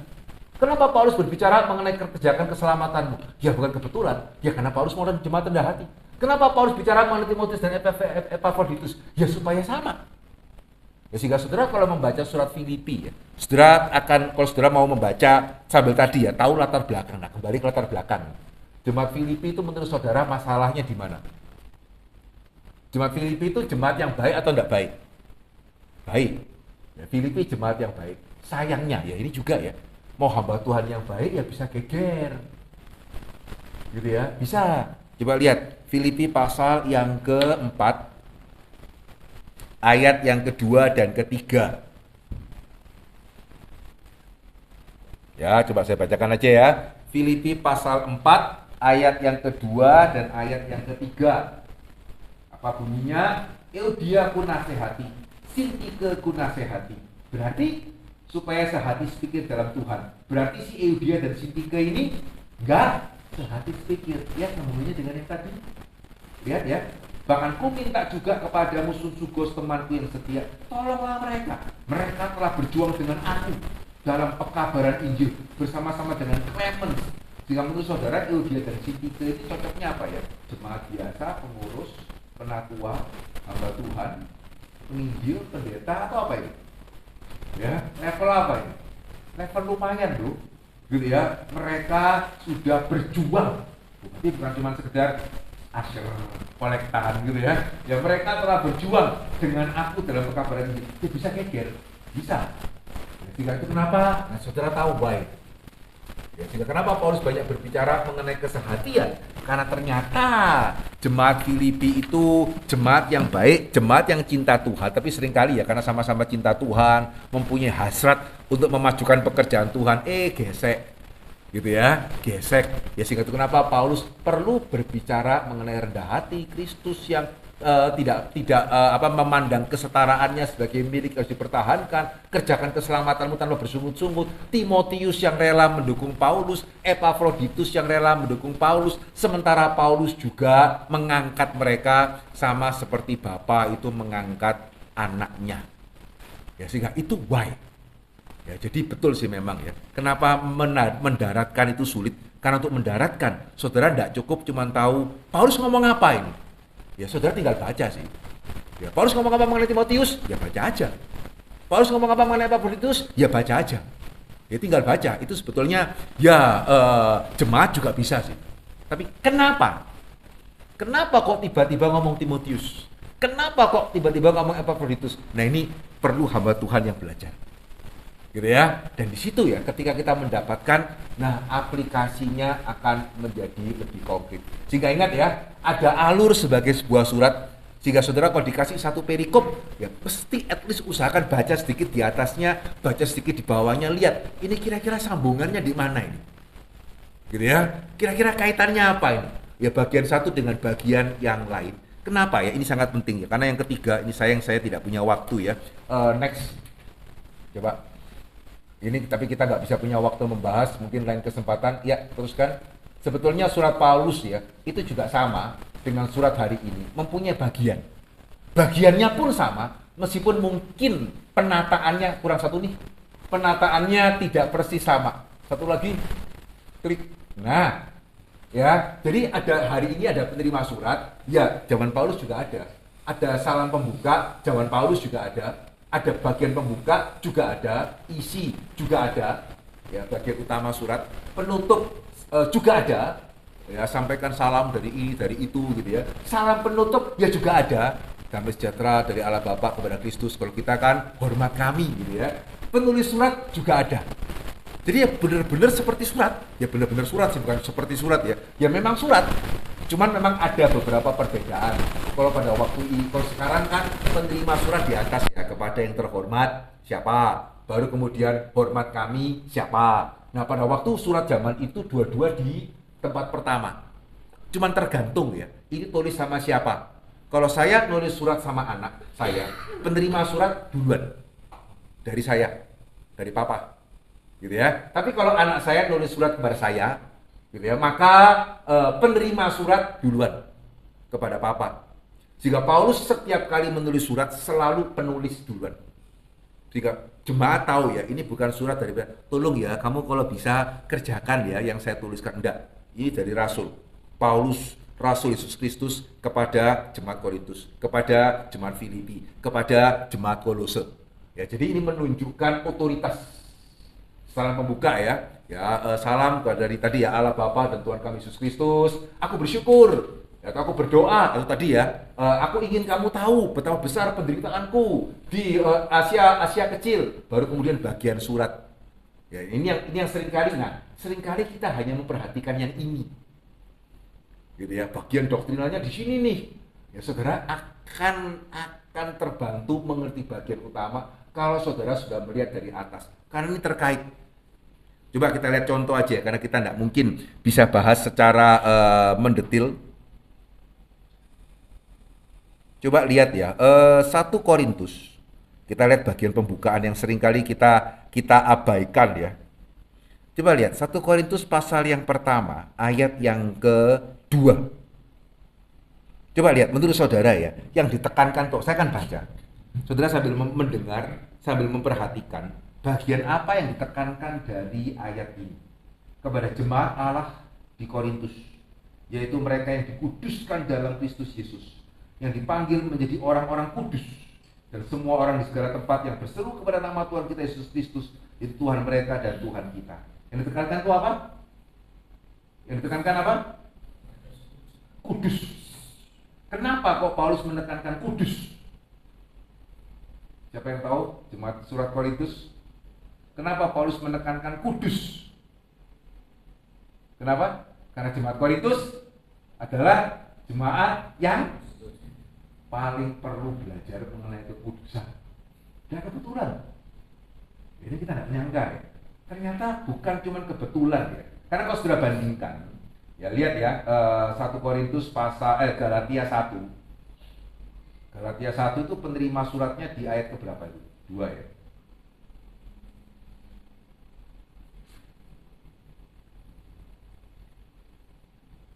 Ya, lihat Galatia 1 ayat yang kedua. Ya, penerima suratnya siapa? Kepada jemaat di Galatia. Sudah pendek. Ya kan? Kenapa di Korintus kok panjang? Ya, kepada jemaat-jemaat yang dikuduskan gitu ya, bersama-sama orang-orang kudus. Itu bukan kebetulan. Ya, sehingga sampai nulis kepada jemaat itu pun tidak merupakan sesuatu kebetulan. Itu terkait. Ya, sehingga kenapa Paulus berbicara mengenai kekudusan dalam Korintus? Ya karena memang jemaat Korintus itu banyak melakukan hal yang tidak kudus. Tapi menariknya ya, justru jemaat yang banyak hal yang sampai tidur dengan istri ayahnya dan seterusnya ya, mengadukan jemaat yang di pengadilan. Paulus mengatakan kamu orang kudus. Wah ini itu ya luar biasa ya. Orang Katolik kan bilang wah orang kudus itu yang sebagian aja. Paulus malah memanggil jemaat, mengingatkan jemaat Korintus bahwa mereka adalah orang kudus. Ya sehingga saudara, sayang kita nggak bisa melihat satu-satu ya. Jadi sebetulnya ya, semua ini menyatu. Ingat baik-baik. Ya, jadi kalau saudara jangan hanya berfokus ke bagian utama surat, karena ini pembukaan nggak penting. Yang penting doktrinalnya di sini. Sayang. Gitu ya. Kalau kita baca dari awal, saudara coba ya. Tadi ya, itu kenapa perlu konsentrasi sih. Kalau nggak konsentrasi memang susah ya. Saudara kan kaget ya. Ternyata kena penulis surat bisa ada kaitannya. Penerima surat ada kaitannya, begitu ya. Pembukaan, wah apalagi kalau pembukaan dengan bagian utama surat sangat terkait sebetulnya. Nah ini kita belajar membaca surat Paulus sebagai suatu kesatuan. Ya kenapa ini penting? Ya coba next, kita nggak bisa lihat satu-satu ya. Saudara kalau mau slide-nya hanya untuk yang hadir ya, boleh hanya untuk yang hadir tapi. Ya, ya karena kalau nggak hadir dapat slide juga nggak dijelaskan mau ngapain juga gitu ya. Ya, nah saudara kenapa penting? Ya karena saudara tadi saya sudah menunjukkan ya bahwa kita bisa mengerti surat Paulus dengan lebih kaya, tetapi juga bisa mengerti surat Paulus secara lebih bertanggung jawab. Jika kalau ada satu kata ya yang saya ingin saudara ingat dari pertemuan pada siang hari ini, meaning always in context. Ya, hari ini ya 9 dari 10 ya penafsiran yang berbeda-beda. Karena arti dilepaskan dari konteksnya itu berbahaya. Permisi kalau saya boleh mengatakan itu tidak bertanggung jawab dan itu bisa membingungkan. Contoh ya karena kadang-kadang yang buat saya sedih ya, kita pada waktu membaca apapun selalu kita ingat konteks. Sayangnya ya ketika membaca Alkitab kita kok tidak ingat konteks. Jadi misalnya aja ya barusan ada pesawat di mana di India ya yang naik 30 detik kemudian terbakar kan. Yang selamat berapa itu? 1 orang. Ya, sehingga menurut saudara gimana ya kalau saya mengatakan iya kasihan yang naik pesawat itu ya, yang ke surga cuma 1, yang lainnya itu binasa. Karena kan tadi dikatakan apa? Yang selamat itu berapa? Yang berarti yang lain kan tidak selamat kan berarti masuk. Saudara saya semakin serius, saudara semakin bingung. Ya kenapa? Pak, itu konteksnya beda. Nah itu konteks. Gitu ya. Ya itu namanya konteks. Ya, jadi nggak bisa, tapi Roh Kudus menggerakkan saya untuk mengatakan bahwa yang nggak selamat masuk neraka, karena kan nggak selamat dalam Alkitab artinya kan masuk neraka. Loh, ya konteksnya apa dulu? Ya sehingga itu konteksnya kecelakaan pesawat, Pak, gitu ya. Sehingga nggak selamat ya artinya ya mati, gitu ya. Sudah mati aja, nggak tahu matinya kemana ya, dilihat mati gitu ya. Nah itu namanya konteks. Jika saudara perhatikan ya, kita kalau baca koran, ya saudara bahkan ya mau baca koran lah, mau lihat WA lah gitu ya, saudara kita memperhatikan konteks. Nah tapi sayangnya seringkali membaca Alkitab kita jarang untuk mempertanyakan konteks. Dan ini sumber beda pendapat. Karena ya dilepaskan dari konteks. Tadi selamat, orang naik pesawat, pesawatnya jatuh, nggak selamat. Kalau saudara lepaskan dari konteksnya, ya bisa macam-macam dong. Masuk neraka lah, inkarnasi jadi yang lebih jelek lah gitu ya. Kan pokoknya tidak selamat. Ya sih, tetapi bukan berarti bahwa ya memang masing-masing kita itu bisa berbeda pendapat ya. Tergantung Tuhan gerakkan kita atau lu ya enggak gitu ya. Ya lihat dulu konteksnya apa. Nah, begitu saudara tunjukkan konteksnya, ya semua kita dari yang tadi ya. Kalau saya lepaskan dari konteksnya. Enggak selamat ini artinya apa? Di luar konteks. Ya bisa 10 orang 10 jawaban. Begitu saudara tahu konteksnya kecelakaan pesawat terbang. Ya, yang selamat 1, sisanya nggak selamat. Amin enggak? Kita sepakat tanpa perlu paus, gitu ya. Ya tanpa perlu paus mempersatukan kita ya. Kita sepakat artinya adalah ya mati, Pak, gitu. Ya sudah. Ya sehingga saudara, ini adalah sesuatu hal yang sangat penting. Saya nggak ada waktu untuk menekankan gitu ya. Biasakan membaca sesuai konteks. Ya karena seringkali ya kita tidak membaca sesuai konteks. Izinkan saya pakai satu contoh. Ya meskipun saya mesti disclaimer ya, andai kata misalnya gitu ya, ada di antara kita yang pernah membuat kesalahan ini, ya is okay kita belajar bersama-sama. Ya karena bisa jadi mungkin saya dulu juga pernah buat kesalahan ini gitu ya. Karena ayat yang saya katakan berikut ini, wah kalau ini sudah pasti ayat emas. Mana ya? Terus. Nah, Nah ini. Gitu ya, apa yang tidak pernah dilihat oleh mata, tidak pernah dengar oleh telinga, tidak pernah timbul dalam hati manusia, semua yang disediakan Allah untuk mereka yang mengasihi Dia. Amin. Gitu ya. Amin gitu ya. Ayo coba ya, ayat ini seringkali dipakai di dalam konteks apa? Saudara pakai ayat ini untuk jemaat yang situasi kayak apa? Ya mungkin jemaat cari pasangan hidup, gak dapet gitu ya, atau jemaat pingin punya anak, gak dapet, sehingga saya pernah dengar dari radio itu, ya sahabat tuannya mengatakan jangan takut ya, jangan menyerah, usaha terus, ya karena apa yang gak pernah dilihat oleh mata, gak pernah dengar oleh telinga, gak pernah timbul dalam hati manusia, semua disediakan Allah untuk mereka yang mengasihi Dia. Kemudian jemaat kita dapat pasangan yang benar-benar itu gak pernah dilihat oleh mata, sayangnya jeleknya, gitu ya, ya benar sih, gak pernah dilihat oleh mata jeleknya. Ya, atau misalnya benar-benar nggak bisa punya anak. Ya, padahal dia sudah berharap ya, terus dia sudah pegang ayat ini.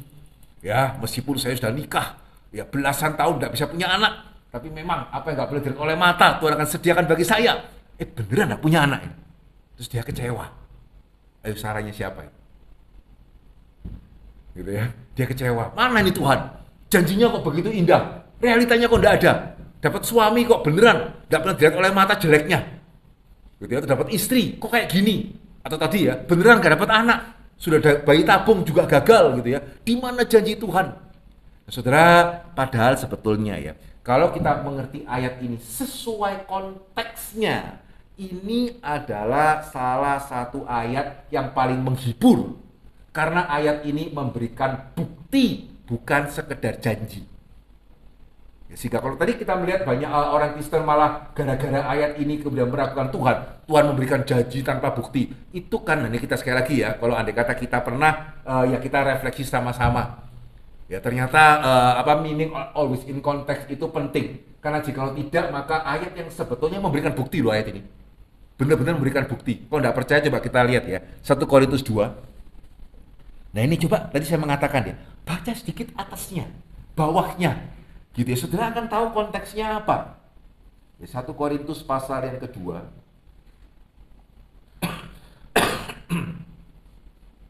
Ayat yang ke-9 kan ini ya.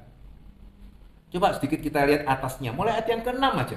Saudara akan tahu loh konteksnya apa. Saya bacakan ya.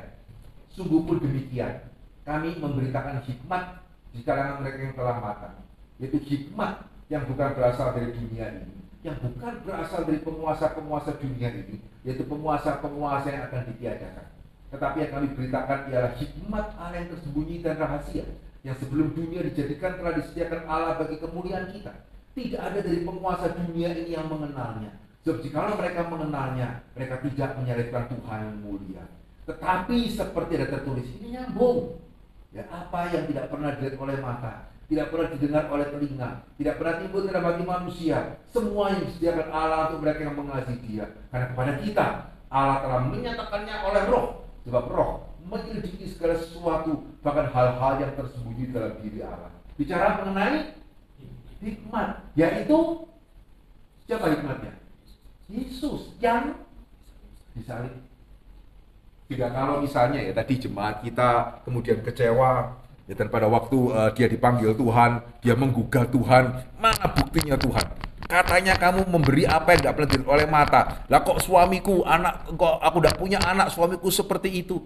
Saudara, bisa jadi ya, meskipun kita percaya Tuhan tentunya akan jauh lebih berhikmat ya. Ya tapi andai kata kita pun ya, kita bisa nanya sama dia, oh gitu ya. Jadi menurutmu apa itu namanya? Ya kalau Tuhan boleh jawab ya. Menurutmu saya hanya bermain kata? Iya, buktinya tidak ada. Oke, kalau gitu beritahu saya, mata mana pernah melihat Tuhan itu memberikan anaknya mati untuk orang-orang berdosa? Telinga mana pernah dengar?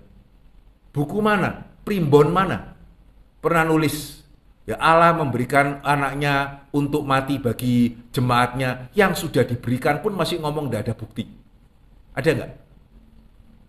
Hah? Ya, mata mana pernah melihat Allah mengorbankan anaknya di atas kayu salib? Buku mana pernah mencatat? Tidak ada. Ya, sehingga ayat ini tuh kenapa tadi saya mengatakan ayat ini memberikan bukti, bukan memberikan janji. Ya kalau kita mengerti secara benar. Nangkap ya? Ya sehingga saudara konteks ya itu penting ya. Jadi bagian ini sebetulnya berbicara mengenai Kristus dan betul ya. Salib Kristus tidak pernah dilihat oleh mata, tidak pernah didengar oleh telinga, tidak pernah timbul di dalam hati manusia.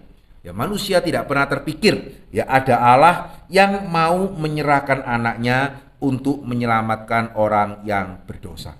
Nah, saudara konteks ini penting. Sehingga mungkin terakhir ya, saya mau pakai satu kesempatan untuk, nah kali ini saya mau setiap saudara itu jawab.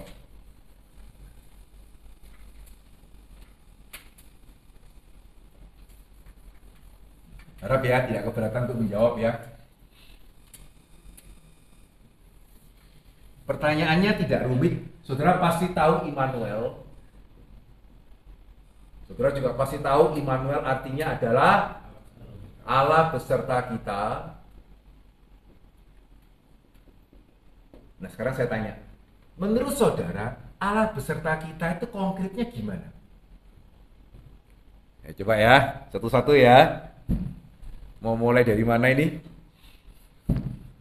Ya is oke ya, kita belajar sama-sama ya. Allah beserta kita itu konkretnya apa sih?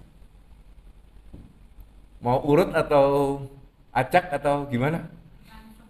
Hah? Langsung ya? Depan atau dari depan atau dari belakang?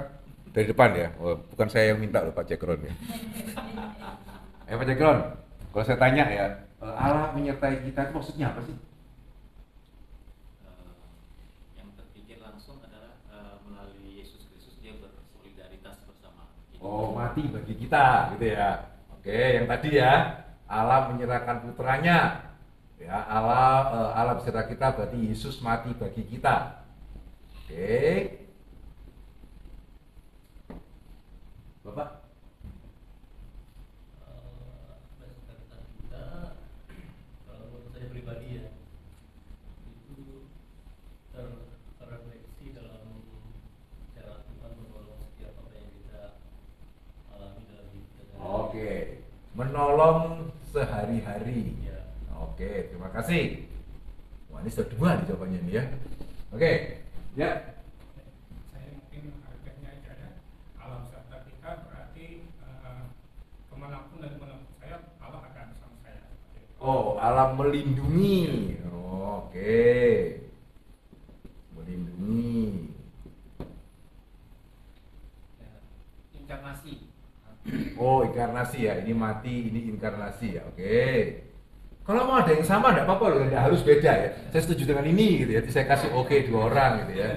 Inkarnasi. Gitu. Ya. Nah, ya like saya like ini gitu. Ya, Pak. Allah hidup dalam kita, Pak. Konkretnya gimana? Berarti kan ini menolong, ini Allah inkarnasi, Allah menyertai. Ya hampir sama lah. Jadi Yang mana nih? Bisa dengan yang mana nih?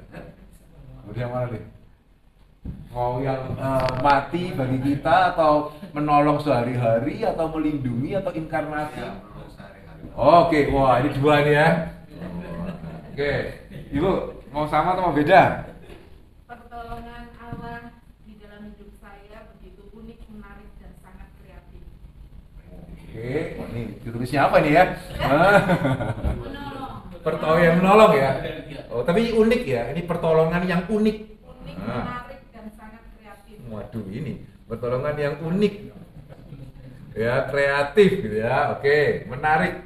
Yang ini sehari-hari ya. Ini unik. Oke.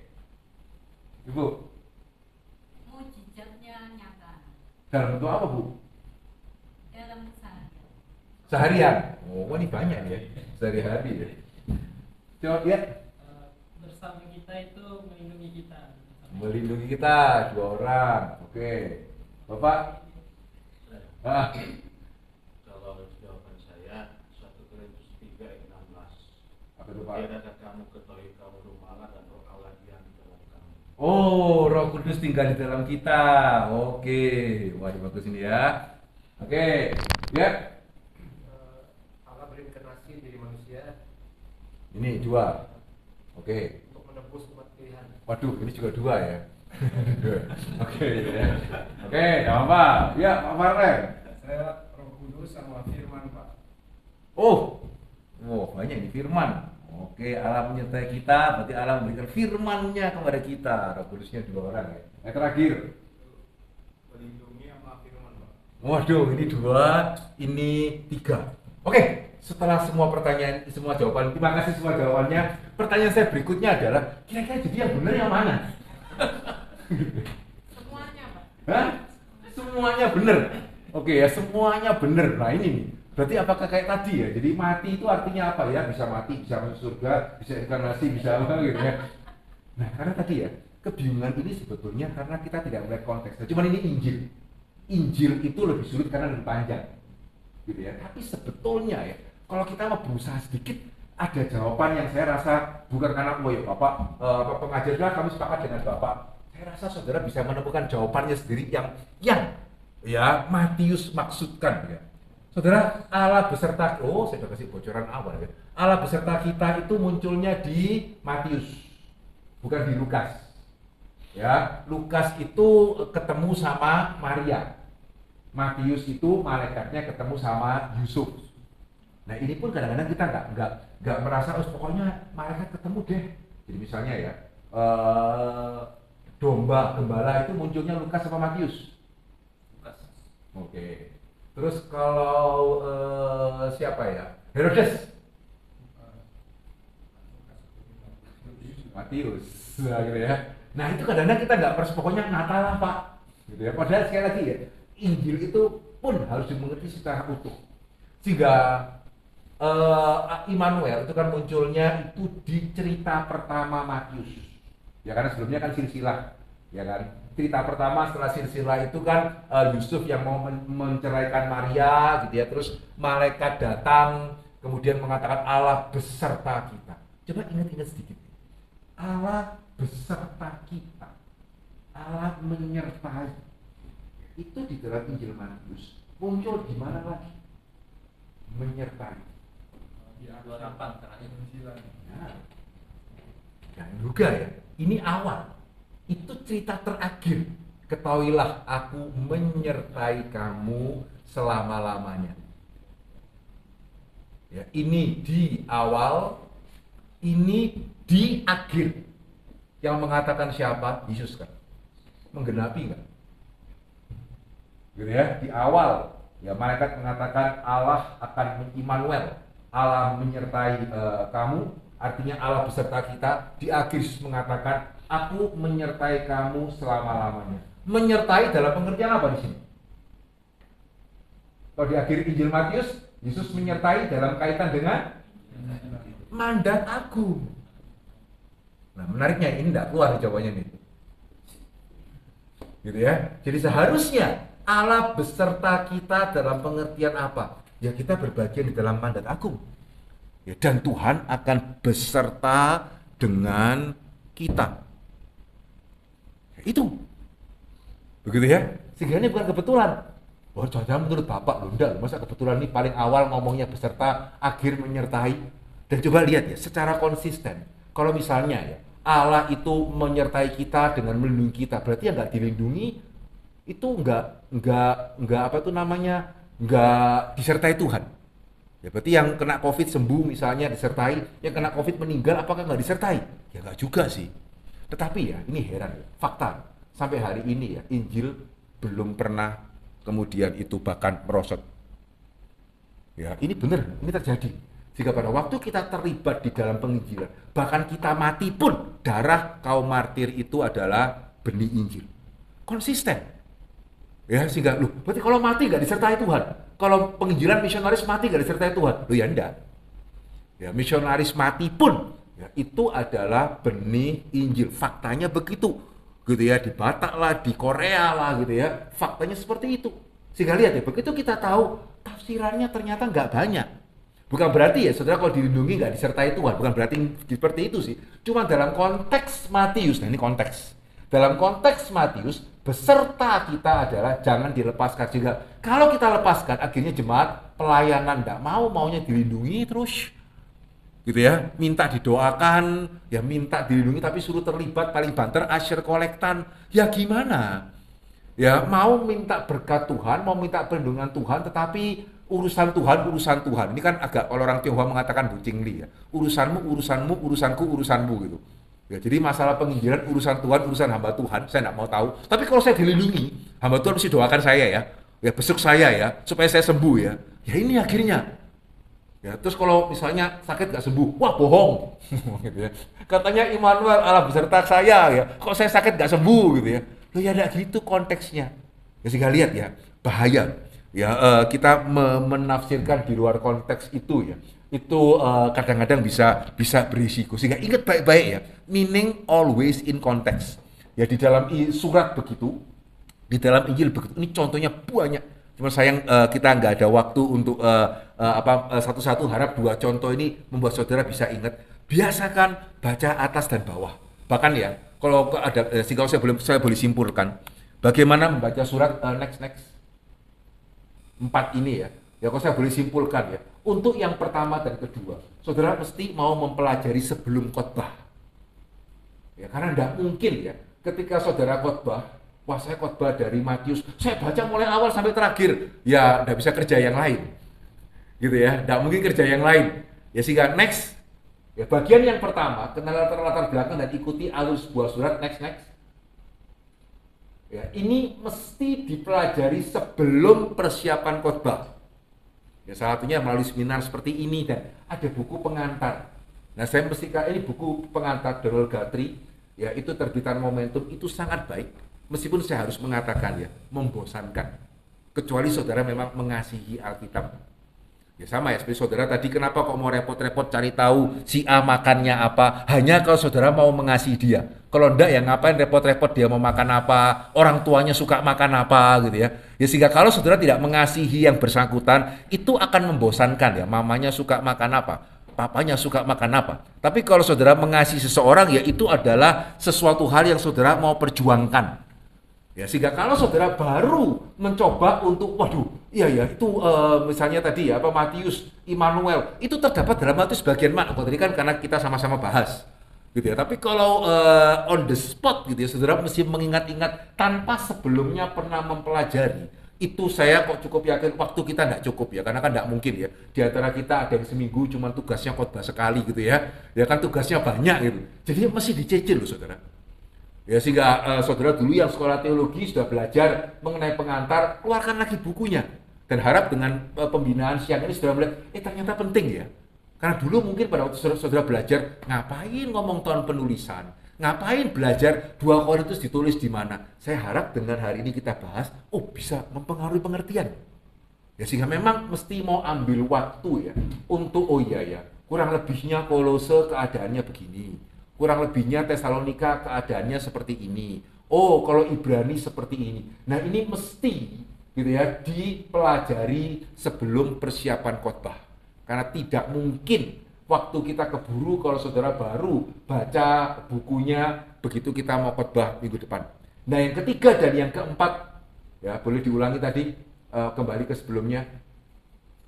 Nah ini ya. Nah ini yang kalau kita sudah cukup ada latar belakang ini ya kita baru kemudian di awal minggu ketika kita mau mengkhotbahkan sebuah perikop, kita mulai mempelajari di awal minggu. Karena tadi ya, andai kata pun saudara sudah mengerti 1-2 ya, pengaplikasiannya tetap perlu waktu. Karena saudara nggak cukup hanya baca satu perikop, mesti lagi lihat ada nggak kaitannya sama atasnya. Ya sehingga kalau buku yang next kembali ke selanjutnya, kalau yang ini buku pengantar itu yang bagus ya. Ya karena saya PB, PL ya berarti pengantar PL. Ya kalau yang ketiga dan keempat kita perlu buku tafsiran. Dan kenapa saya anjurkan awal minggu saudara browsing sebentar? Saya sering kali gitu ya. Di awal minggu, kira-kira minggu depan saya akan khotbah ini. Saya ambil 2-3 buku tafsiran, maksimal 3. Kalau bisa 2. Karena buku tafsiran bisa salah gitu ya. Jadi kalau cuma 1 agak bahaya ya, tapi kalau 4 waktu kita juga tidak cukup ya. Bagi saya rata-rata 2, kalau memang ayatnya sulit 3 browsing ya, terus lihat kira-kira kalau saya khotbahnya ini tafsirannya saya cukup nggak baca ini, atau saya perlu baca juga tafsiran sedikit atasnya, saya perlu baca tafsiran bawahnya. Nah kalau saudara baru baca hari Jumat minggunya khotbah ya nggak mungkin tuh gitu. Sehingga di awal minggu coba mulai browsing, kira-kira ngomongnya ini ya, itu saya biasanya taruh ya, kerjakan yang lain, siapkan materi untuk hari ini gitu ya. Terus besok dalam perjalanan pulang ke Jakarta lihat lagi gitu ya, mulai mendalami lagi, baca kedua kali komentarnya, sehingga kira-kira Jumat mulai bikin layoutnya gitu ya. Nah harap ini bisa membantu kita di dalam membaca sekaligus mengkhotbahkan surat-surat Paulus. Oke, saya rasa ada tanggung jawab nggak Pak Farlen ya? Persembahan dulu ya? Iya. Oke, kalau itu saya kembalikan dulu kepada Pendeta Farlen. Setelah persembahan, kalau ada yang mau ditanyakan, silakan, kiranya yang dibagikan ini boleh menjadi berkat ya. Tuhan memberkati.